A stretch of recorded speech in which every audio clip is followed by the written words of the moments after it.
جو ایمان والا ہوگا وہ بزدل نہیں ہوگا، اور جو بزدل ہوگا وہ ایمان والا نہیں ہو سکتا۔ اللہ اکبر۔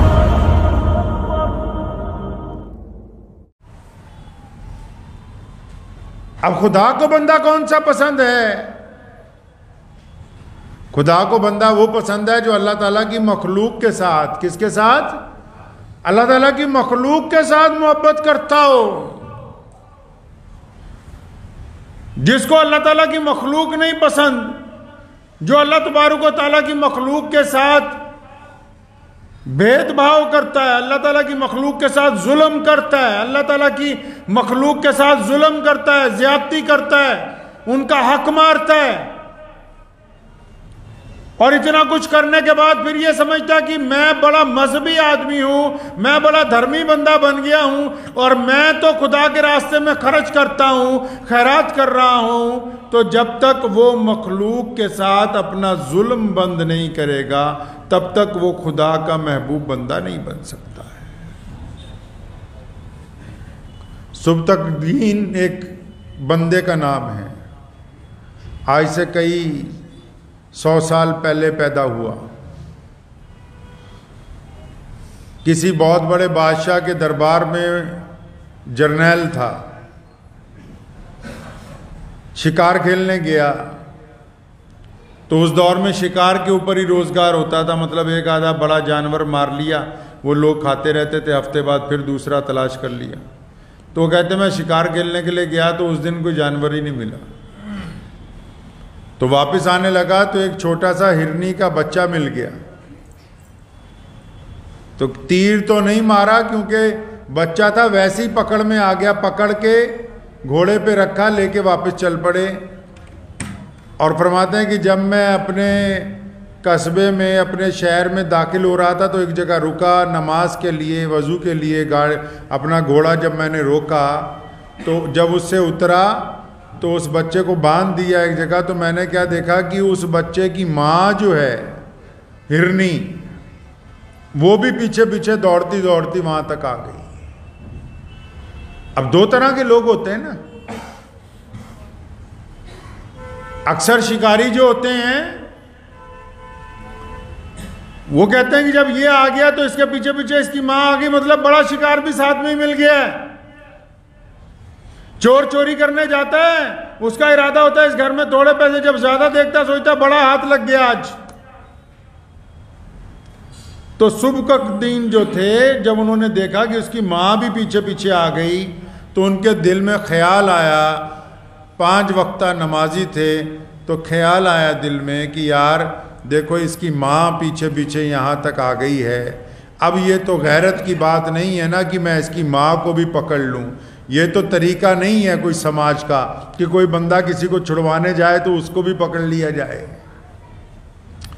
یہ تو سماج کی ویوستھا میں نہیں ہے، یہ ظالم لوگ کرتے ہیں۔ تو کہنے لگا کہ میں نے یہ ارادہ کیا کہ چلو اس کو ایسا کرتا ہوں کہ اس کے بچے کو چھوڑ دیتا ہوں، پھر کبھی دوبارہ جائیں گے جنگل میں، جو کچھ مل جائے گا دیکھی جائے گی۔ تو کہنے لگا کہ میں نے اس کے بچے کو چھوڑ دیا، نماز پڑھی، رات کو گھر پہنچا، اطمینان سے کھانا وانا کھایا تو رات کو سو گیا، تو خواب میں اللہ کے پیارے نبی حضرت محمد رسول اللہ صلی اللہ علیہ وسلم کی زیارت ہوئی، اور فرمایا اللہ تعالیٰ نے تیرے بارے میں کہا کہ تو اللہ کی مخلوق سے بڑی صلہ رحمی کرتا ہے، کیا اگر تجھے انسانوں پہ بھی بادشاہ بنا دے تو ان کے ساتھ بھی ایسا ہی کرے گا؟ تجھے انسانوں پہ اگر بادشاہ بنا دیں تو کیا تو ان کے ساتھ بھی ایسے ہی ویوہار کرے گا، یہی برتاؤ ہوگا، یہی وتیرہ ہوگا جیسے آج کیا ہے کہ ہرنی کو پکڑنے کی بجائے اس کے بچے کو بھی چھوڑ دیا؟ اللہ کو یہ ادا پسند آ گئی ہے۔ تو انہوں نے خواب میں ہی کہا کہ میں تو اس قابل کہاں ہوں۔ آپ کی زیارت ہو گئی صلی اللہ علیہ وسلم کی، میرے لیے تو یہی بڑی بات ہے۔ فرماتے ہیں آنکھ کھل گئی، 1 مہینے میں ہی اسی دربار کا بادشاہ بن گیا، اور یہ سبکتگین جن کا میں نام لے رہا ہوں کوئی معمولی آدمی نہیں ہے، تاریخ اسلام کے سب سے مشہور بادشاہ سلطان محمود غزنوی کے والد ہیں یہ کوئی نسلاً بادشاہ نہیں تھے۔ نسلن بادشاہ نہیں تھے. باپ نے ایک نیکی کی، اللہ تعالیٰ نے کتنی صدیوں تک تخت عطا کر دیا نسلوں کو. کیوں؟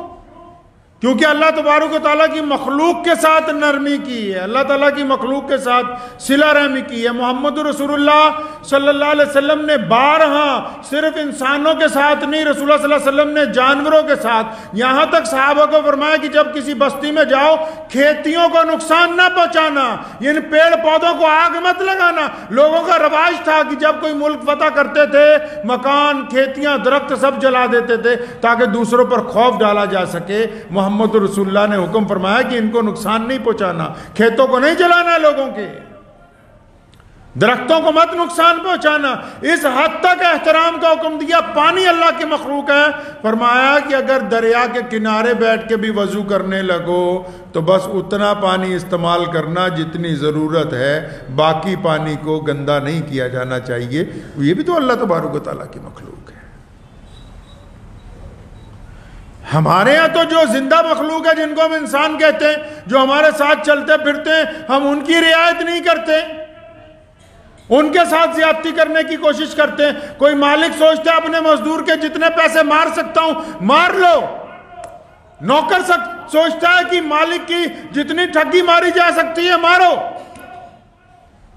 میاں بیوی سوچتے ہیں ماں باپ کو جتنا گمراہ کر سکتے ہیں کرو. پڑوسی سوچتا ہے پڑوسی کا جتنا نقصان کر سکتا ہوں کرو. تو یہ جو لوگ خدا کی مخلوق کا نقصان بنانے کا پروگرام بنا کے بیٹھے ہیں، یہ جن لوگوں نے ارادہ کیا ہے کہ اللہ کی مخلوق کو تنگ کرنا ہے، جو یہ سمجھتے ہیں کہ خدا تبارک و تعالیٰ کی پکڑ نہیں آئے گی، لیکن جب پھر وہ پکڑتا ہے تو کچھ چھڑواتا کوئی نہیں، وہ پکڑ لیتا ہے تو چھڑواتا کوئی نہیں ہے. جو لوگ مخلوق کے ساتھ ظلم کرتے ہیں، زیادتی کرتے ہیں، غنڈہ گردی کرتے ہیں، پھر ان کا وقت آ جاتا ہے،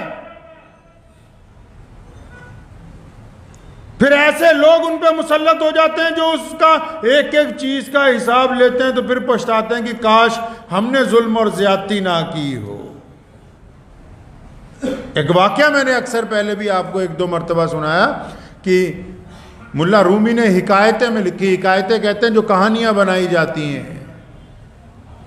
اس نے لکھا کہ ایک درخت کے اوپر ایک چڑا اور چڑیا دونوں بیٹھے باتیں کر رہے تھے. تو چڑیا نے دور سے ایک بندے کو دیکھا، بڑا خوبصورت بندہ، چہرے کے ساتھ لگتا تھا دیندار ہے، بڑھیا آدمی ہے.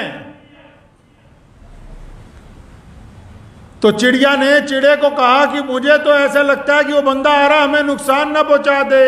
تو چڑا کہنے لگا نہیں نہیں، دیکھو یہ اپنی شکل کے ساتھ کوئی ظالم نہیں لگ رہا، یہ دیکھنے میں کوئی شکاری نہیں لگ رہا، اس سے کیا خطرہ ہو سکتا ہے؟ اس کے ہاتھ میں تیر کمان نہیں ہے. دور سے ذرا دھیان سے دیکھو کہ اس کے کپڑے بھی ویسے نہیں ہیں شکاریوں جیسے. کوئی بات نہیں، ہم لوگ آپس میں یہاں سے اڑنے کی ضرورت نہیں ہے، یہ گزر جائے گا. ابھی بات ہی کر رہے تھے کہ ایک تیر آیا، وہ چڑے کے لگا اور اپنے ساتھ ہی چڑے کو لے گیا. چڑیا نے جا کے بادشاہ وقت کی عدالت میں مقدمہ کر دیا کہ فلاں آدمی نے میرے چڑے کو مارا ہے. جب عدالت لگی، گواہ بلائے گئے، ثابت ہو گیا کہ واقعی اس بندے نے چڑے کو مارا. تو بادشاہ نے چڑیا سے پوچھا تھا کہ اس بندے کو کیا سزا دینی ہے، کیا اس کو بھی مار دیں تیر مار کے؟ اس چڑیا نے جو بات کہی وہ بڑی قیمتی، کہنے لگی میں اس سے اس بات کا بدلہ نہیں لینا چاہتی ہوں کہ اس نے چڑے کو مار دیا. بادشاہ صاحب، ہم دونوں میاں بیوی جب بیٹھ کے اسے دیکھ رہے تھے تو دور سے یہ ہمیں کوئی دنیا دار بندہ لگا، دور سے کوئی اچھا بندہ لگا، دور سے دیکھنے میں اللہ والا لگا، دور سے دیکھنے میں تو اس کے کپڑے جو تھے ہمیں ایسے لگے جیسے پیروں فقیروں کے ہوتے ہیں، یہ دور سے دیکھنے میں تو بہت بڑا ولی لگ رہا تھا.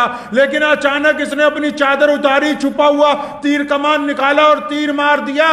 بادشاہ صاحب، میں یہ اب چاہتی ہوں کہ ایک قانون بنایا جائے کہ جو شکاری ہے وہ شکاریوں والے کپڑے پہنے تاکہ کوئی دیکھ کے دھوکہ نہ کھا سکے کہ یہ بے ایمان آدمی جو ہیں وہ دوسروں کو بھیس بدل کے دھوکہ دے جاتے ہیں. یہ طے ہونا چاہیے.